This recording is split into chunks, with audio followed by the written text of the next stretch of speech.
Kembali saya akan berbincang dengan Pak Army. Pak, menarik pembicaranya. Iya, sangat menarik gitu kan. Jadi intinya katanya harus ngobrol, makanya kita ngobrol di sini.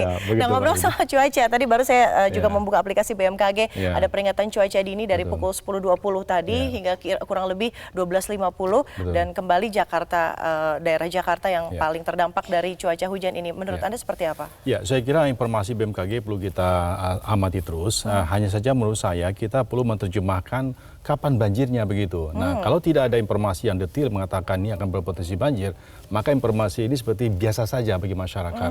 Seperti gempa ada potensi tsunami misalnya. Ini ada hujan potensinya banjir. Betul. Karena memang mungkin kita perlu kombinasikan dengan data lapangan atau data-data lain yang sudah dibikin oleh BNPB sehingga informasi yang diberikan oleh BMKG menjadi informasi yang langsung nilainya itu tinggi. Jadi tingkat akurasi, tingkat kepentingan data yang diberikan menjadi penting urgensinya begitu. Kalau tidak, maka masyarakat akan merasa biasa saja karena informasinya kan sama. Katakanlah Jakarta hujan sebagainya, cuaca ekstrim sebagainya, tapi banjir atau tidak. Nah, saya kira ini perlu ada suatu upaya peningkatan cara penyampaian informasi yang mungkin lebih efektif sehingga mengena buat kepentingan KL dan juga masyarakat. Betul, tentunya ya. Tadi saya membaca sebuah artikel katanya mau ada modifikasi cuaca untuk akhirnya mengurangi banjir. Modifikasi cuaca ini seperti apa, Pak? Ya, ini adalah proses penyemaian sehingga hujan tadi penyemaian betul. Jadi mesti ada uap air, mesti ada awan yang akan siap disemai sehingga dia turun hujan pada lokasi yang kita inginkan. Apakah dia bisa turunkan di suatu tempat atau dia kita halangi untuk jatuh pada tempat yang berpotensi menimbulkan bencana lebih besar. Contoh begini, misalnya biasanya hujan itu jatuhnya adalah di suatu daerah Jakarta. Kita ingin ada cara kita jatuhkan di laut. Artinya apa? Ada awan yang bergerak dari laut ke daerah daratan, maka kita semai duluan sehingga jatuh. Atau sebaliknya pada sore atau malam hari. Dari Bogor, dia jatuh ke Jakarta. Maka lebih baik kita jatuhkan dulu di Bogor dengan catatan. Di Bogor tidak hujan lebat. Atau Bogornya tidak siaga 2 atau siaga 3 begitu. Nah, ini perlu kita pertimbangkan. Dan juga debit air di Katulampa dan lain sebagainya. Jadi kalau tidak menambah, maka jadilah kiriman begitu. Jadi menurut saya beberapa hal yang perlu kita pertimbangkan. Data, kemudian pesawatnya juga harus menurut saya tidak terbang satu. Harusnya terbang 2 sekaligus. Pengaman kami melihatnya kalau satu pesawat yang kita terbangkan sekelasnya Hercules kurang sebenarnya. Cukup, tapi tidak cukup untuk bisa melakukan penerbangan yang luas se-Jakarta ini. Jadi 2 sekaligus. Yang kedua, loadingnya juga harus siap pada waktu yang singkat. Karena setidaknya loading itu setidaknya 2 jam. Sementara pergerakan dalam awan. Proses penyemaian itu? Proses. Dari pada saat dia landing dan take off lagi 2 jam minimum. Begitu. Nah, saya kira dan juga kita perlu pertimbangkan lalu lintas pesawat. Itu teknisnya seperti apa sih, Pak, penyemaian awan? Jadi kita tebar awan, tebar garam di suatu kumpulan awan sehingga dia terjadi proses kondensasi yang dipercepat.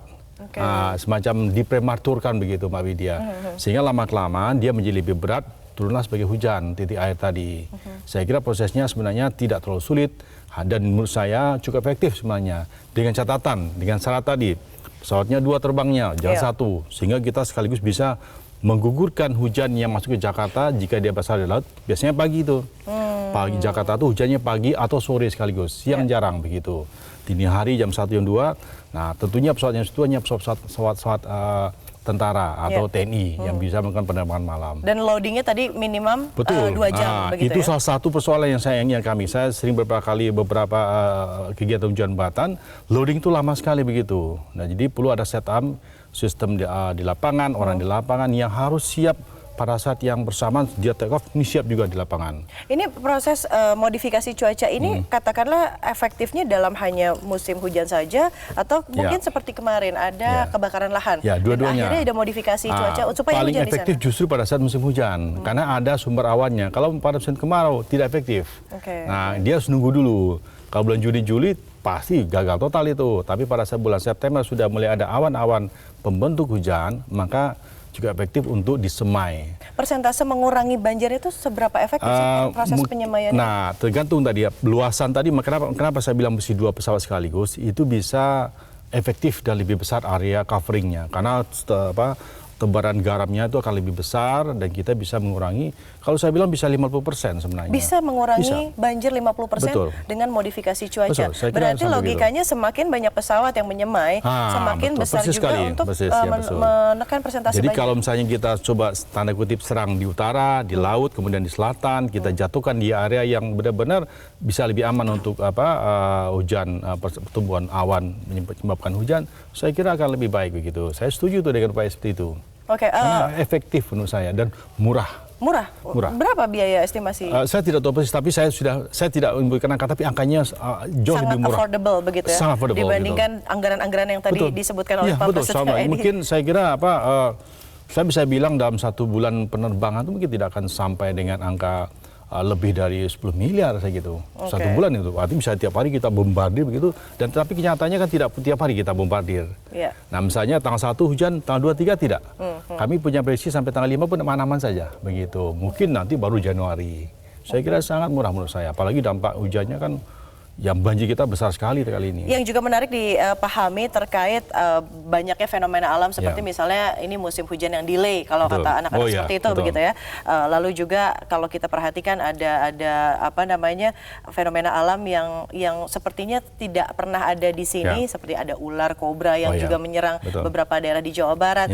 Ada tentang climate change yang berdasarkan survei saya melihat di sebuah artikel Indonesia menjadi negara pertama yang sangat tidak percaya tentang climate change. Seberapa penting sebetulnya pemahaman masyarakat terkait climate change dan keselamatan kita di bumi? Ya, saya kira apapun pihak yang mengatakan tidak percaya climate change, tapi iklim berubah, cuaca berubah.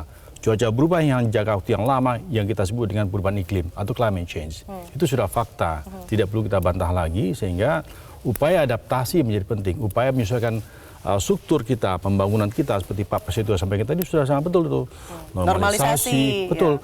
Wilayah-wilayah sudah normalisasi tidak banjir. Itu suatu bukti. 16 km yang kemarin disebut Pak Basuki Hadi Mulyono ya. Tidak banjir itu, tapi pada saat daerahnya dibiarkan, saya waktu itu bicara sudah lama itu, turap kata saya, sederhana, naikin saja. Karena contoh itu tidak perlu ke wilayah Belanda, ada di Surabaya dan ada di Padang, turap naikin. Normalisasi. Sudah terbukti efektif begitu? Sangat efektif. Pada saat musim hujan airnya naik, tapi tidak keluar. Musim dia kemarau, dia airnya di bawah begitu. Saya kira sesederhana itu karena anak saya mikirnya begitu. Nah, ditambah lagi di utara Jakarta itu, pengalaman kami 2008 kita lihat banjir Jakarta yang besar itu hanya wilayah KKP yang KKP kalau sekarang kementerian yang pasar ikan yang bebas dari banjir. Tetapi masyarakat agak banjir sedikit karena dia pakai karung. Nah, dengan dana pemerintah, harusnya dengan tanggul, selesai masalah. Begitu menurut saya. Karena kami pelajari hidrologi dari proses banjir yang ada di Jakarta lengkap. Pernah diajak ngobrol nggak sih? Ngomong soal ngobrol lagi tadi. Pernah diajak berbicara, duduk bersama untuk akhirnya memformulasikan sebuah strategi begitu untuk akhirnya mengentaskan banjir? Saya kira mungkin pernah dalam konteks yang parsial barangkali. Tidak dalam konteks memahami sebenarnya. Kenapa? Karena kadang-kadang pada saat kita bicara seperti ini banjir, itu semangat bicara kita. Tapi pada saat sudah selesai banjir, maka kembali pada usaha masing-masing. Integritas dari program tadi menurut saya menjadi persoalan yang perlu kita tingkatkan. Nah, kalau ya seperti kita lupa sesaat dengan apa yang sudah terjadi, padahal penyelesaian masalah banjir ini sama dengan kebakaran hutan, kita harus memahami karakter alamnya sendiri. Ada banjir kiriman, kemarin terbukti bukan kiriman yang nomor 1, tapi rupanya banjir Jakarta.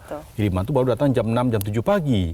Nah, kemudian ada rob atau bukan rob, tapi ada hujan yang cukup tinggi di laut sehingga tidak keluar. Dan saya juga mempertanyakan memang betul, kenapa air tidak keluar ke laut? Nah, berarti ada sesuatu di pompa dan itu betul rupanya. Itu yang menjadi obstacle-nya begitu. Betul, persis. Dan itu lama sekali itu, harusnya sebentar. Kurang waktu dari 3 jam itu kering harusnya itu. Ya, sudah surut begitu ya. Nah, tetapi kenyataannya sampai sore, sampai besoknya lagi saya lihat beberapa teman tuh masih termasuk di kantor kami. Dan betul, dan lampu mati. Sangat surut. Dua itu hal. Sudah sangat penting dari PLN untuk mematikan listrik begitu untuk keselamatan. Baik Pak Armi Susandi, kita akan melanjutkan lagi perbincangan tentang iklim selepas jeda pariwara berikut ini. Pemirsa tetaplah bersama kami di Breaking News Metro TV. Sesaat lagi bersama rekan saya Sumiang. Sampai jumpa. Ada hujan yang cukup tinggi di laut sehingga tidak keluar. Dan saya juga mempertanyakan memang betul. kenapa air tidak keluar ke laut? Ya. Nah, berarti ada sesuatu di pompa, dan itu betul rupanya. Itu yang menjadi obstacle-nya, begitu. Betul, persis. Dan itu lama sekali itu, harusnya sebentar.